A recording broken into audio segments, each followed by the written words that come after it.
Sa video na ito ay pag-uusapan po natin ang lumabas na isang matinding babala mula sa kilalang crypto analyst na si Egrag Crypto.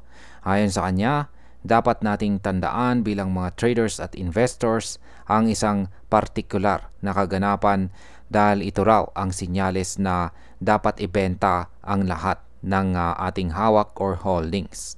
Ang babalang ito ay hindi lang basta technical analysis, kundi may kinalaman din ito sa politika ng United States. Kaya ayan po ang siyang ating pag-uusapan sa video na ito. Pero bago po tayo magpatuloy, ay pakibasa na lamang po muna ang disclaimer dito po sa ibaba ng ating screen. At ayan, simulan po natin sa kung ano po ba ang political backdrop ng babalang ito. Yan, pero bago po natin umpisahan yan ay panoorin po muna natin ang short video clip dito na ibinahagi ni Egrag Crypto. Ayan, sabi po niya rito, "Remember it, when this happens, sell everything. This is the sign." Ayan, panoorin po natin. Percent of Americans support this. I sometimes feel like an adjudicator in this job, so I guess I'll be the one to say that we've asked nicely for leadership to put this on the floor. If they don't, I'm saying timeline is end of month. There's a discharge petition prepared and ready to go. I think it's very clear where the White House stands on this. I don't speak for the White House, but the president has stated that he supports banning this because it is corrupt. Frankly, the fact that members are getting, plus 600% returns on their investments is wrong. But more importantly, how could you ever be expected to represent your constituents when you're clearly worried about your pocketbook? And so that's why we're here today.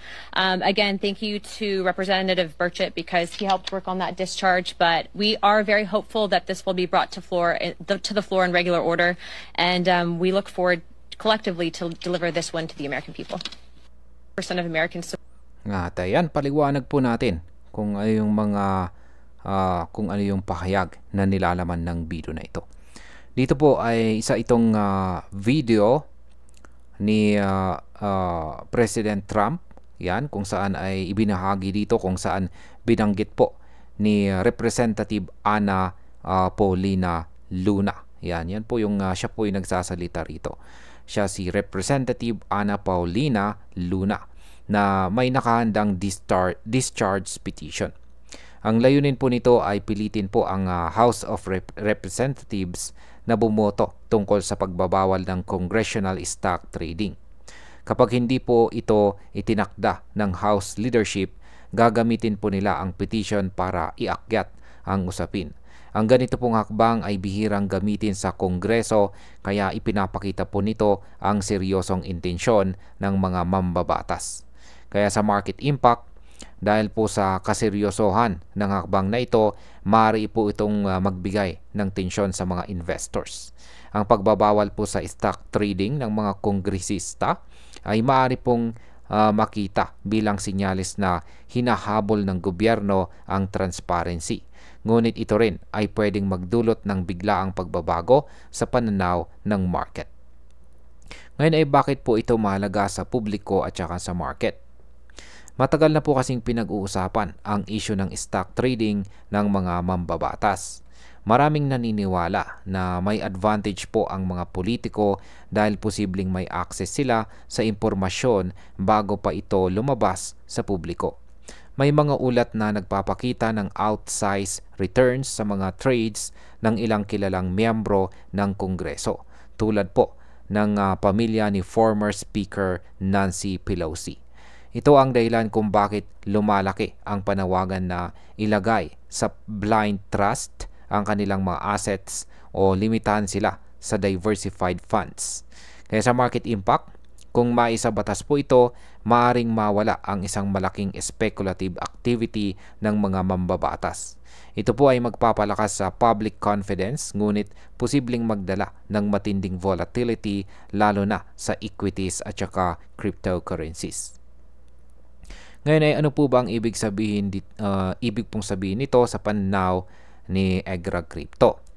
Para po kay Egrag, ang discharge petition na ito ay itinuturing na tipping point.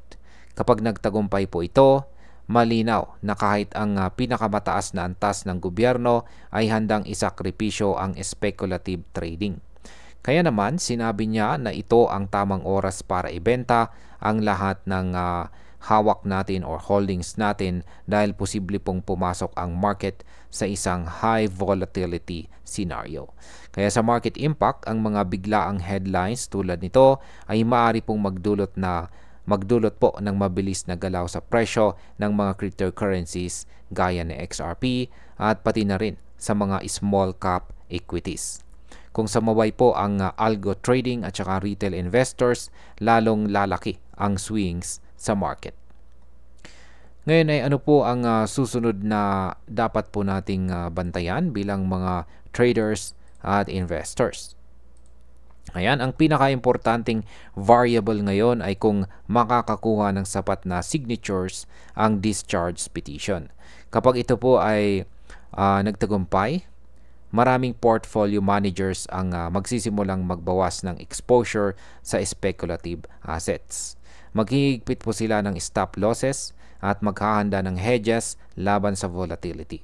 Ibig pong sabihin, mas magiging mabagal ang galaw ng kapital papunta sa riskier assets at mas mapupunta ito sa mas ligtas na investments. Kaya sa market impact, ang pag-shift po ng kapital patungo sa safe havens ay posible pong magpabagsak ng presyo ng mga cryptocurrencies tulad ng XRP sa maikling panahon lamang.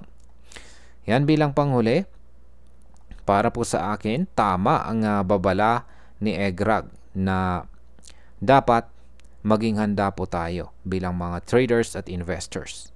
Hindi ito simpleng issue ng market, kundi malaking political catalyst na maaari pong magbago sa takbo ng ekonomiya.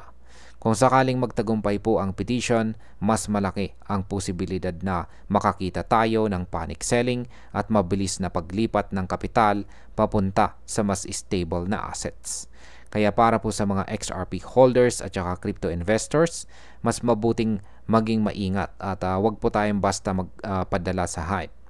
Ang ganito pong balita ay nagpapaalala na ang politika ay may direktang epekto sa ating mga hawak or holdings na mga digital assets. Ayan, hanggang dito na lamang po tayo sa video na ito mga ka-crypto. Marami pong salamat sa panonood. Ingat po tayo lagi at God bless po sa ating lahat.